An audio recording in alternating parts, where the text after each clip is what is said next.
Hey guys, welcome back to the channel, and today I have something that's been on my radar for quite some time but just never pulled the trigger, which is the Casio Oceanus. So this is the TCW-4000. Let me see if it's somewhere in the box. It's not. Okay. But anyway, so this is a watch I'm sure at this point a lot of people are familiar with. So this watch has been kind of trending lately on the YouTube scene. I've known about Oceanus for quite some time. It just never kind of really caught my attention because for a while I was kind of a quartz snob in a way. I only got mechanical watches, so I've kind of gone through a couple different watch phases here recently where I'm opening up my taste to new watches. I started my watch collecting journey with Citizen Echo drives. I had like 5 or 6 of them, and those were my jam. I love the look of them, the simplicity, the kind of set it and forget it of the Echo drives. And then eventually I kind of jumped into the mechanical world with the Seiko SKX, and then for the next 6, 7, 8 years I was basically all mechanical, and I kind of looked down on quartz and didn't think they were real watches. But then the last year or so I kind of started buying G-Shocks and kind of got back in the the battery powered watch scene, and now I thought it was time to finally try out this watch. And long story short, really amazing watch. I'm just really impressed with just kind of how good this watch looks. So these watches retail, depends where you buy, for honestly I don't know what the retail is, because I typically will buy like on the used market or kind of the quote-unquote gray market. So on Amazon these can go for around 500 or so, and you just get a tremendous amount of value with this watch.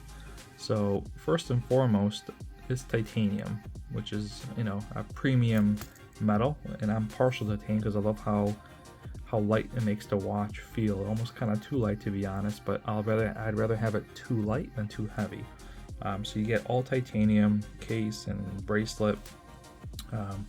You get sapphire, and you get just a really kind of nice designed watch. I love kind of the angles and kind of just sharp edges of this watch. It's very kind of just sharp. Everything is kind of comes to a point. There isn't a lot of roundness on it. Everything from the case you can see round, sharp everywhere. There's no roundness to the watch, which kind of gives it a very, I think, kind of flashy, kind of modern look, which I kind of like in some watches. And then even the bracelet as well is very kind of sharpened out. You don't have a lot of rounding anywhere. Everything comes to a point. So it kind of gives it, I think, a nice premium look. So watch itself just looks awesome. And then when we get into the actual kind of guts of the watch, you're getting solar powered, so really nice feature. Don't have to worry about changing batteries. And then also atomic timekeeping, which I love. I mean, to me, if you're gonna go quartz, you might as well get both those, like especially the atomic timekeeping. The battery thing I can kind of look past because that's these things can last years without changing batteries, so that's not as a huge deal. But the atomic timekeeping, I think, is such a huge benefit to having a quartz watch that that's like a criteria for me, to be honest. So the watch will run spectacularly accurate. It's going to sync itself every night, and you're always going to have the right time. So awesome benefit.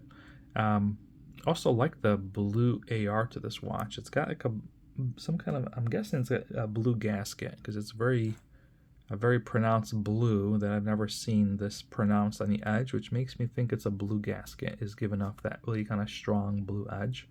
But then the glass itself has a little bit of a blue right there. You can see that's the AR, and then it's got the nice blue accents as well. There are a couple color variations of this watch. To be honest, I actually they have like a greenish one. It's like greenish bluish. I think that one looks really sharp. I would have liked to get in that one, but this one came up for sale, so I jumped on it. The other part I like about this watch too is that it looks like a chronograph, but it's not. to be honest, I like the look of chronographs, but I don't really like chronographs because I like having the large hand moving. And I remember found myself in a situation I need to time something when I'm wearing a watch. So this one actually puts the subdials to other use. So the top subdial is basically 24-hour time, if that makes sense. And then the bottom ones, which I love, is a second time zone. So that's super cool. I like that feature. So you can actually have 2 time zones visible at a time. This subdial is just your days of the week. And then this one is AM and PM. I should probably have something sharper to point with than my fat finger. Let me grab a pencil here. So it's easier. So this subdial is just PM or AM in correspondence with the second time zone. So that's kind of cool. And then here, just your days of the week. And then obviously when you're in setup mode, if you can see, this is super tiny. When you're in setup mode, you can see, also check if you have daylight savings time turned on. Around the edge of the watch, which to be honest, and I don't really like. I mean, it's fine. I guess it's not as noticeable, but I don't like when they put that writing on the ring of the watch. I don't know, just kind of, I don't know, I'm just not a fan of it, I guess. But it's not noticeable when you're kind of looking down. It's not as noticeable, but I, for one, don't like that.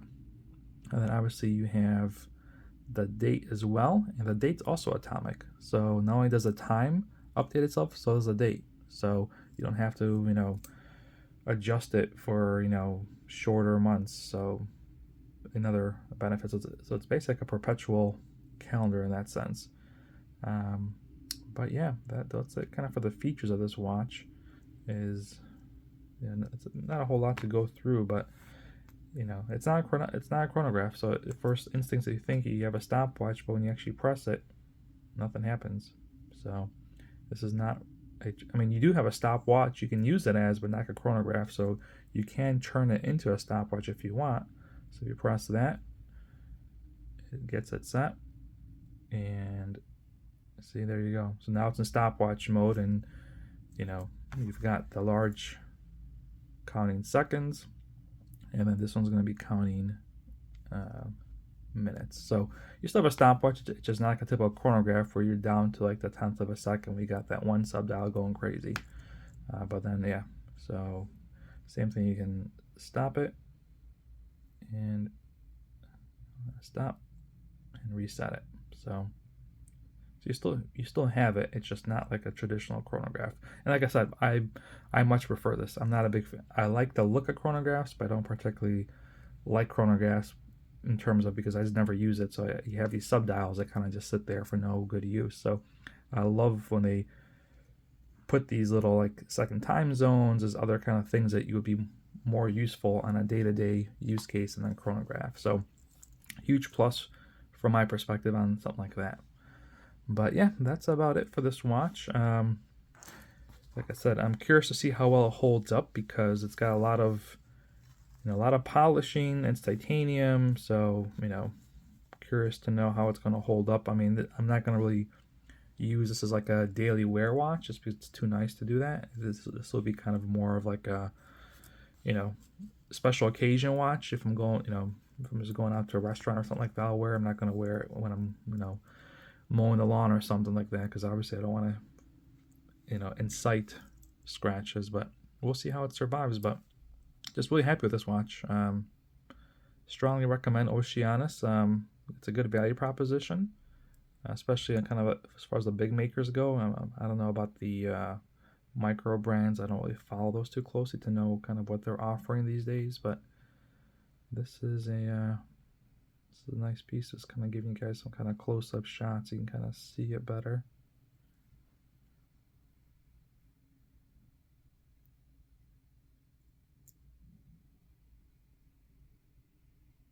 So there you go.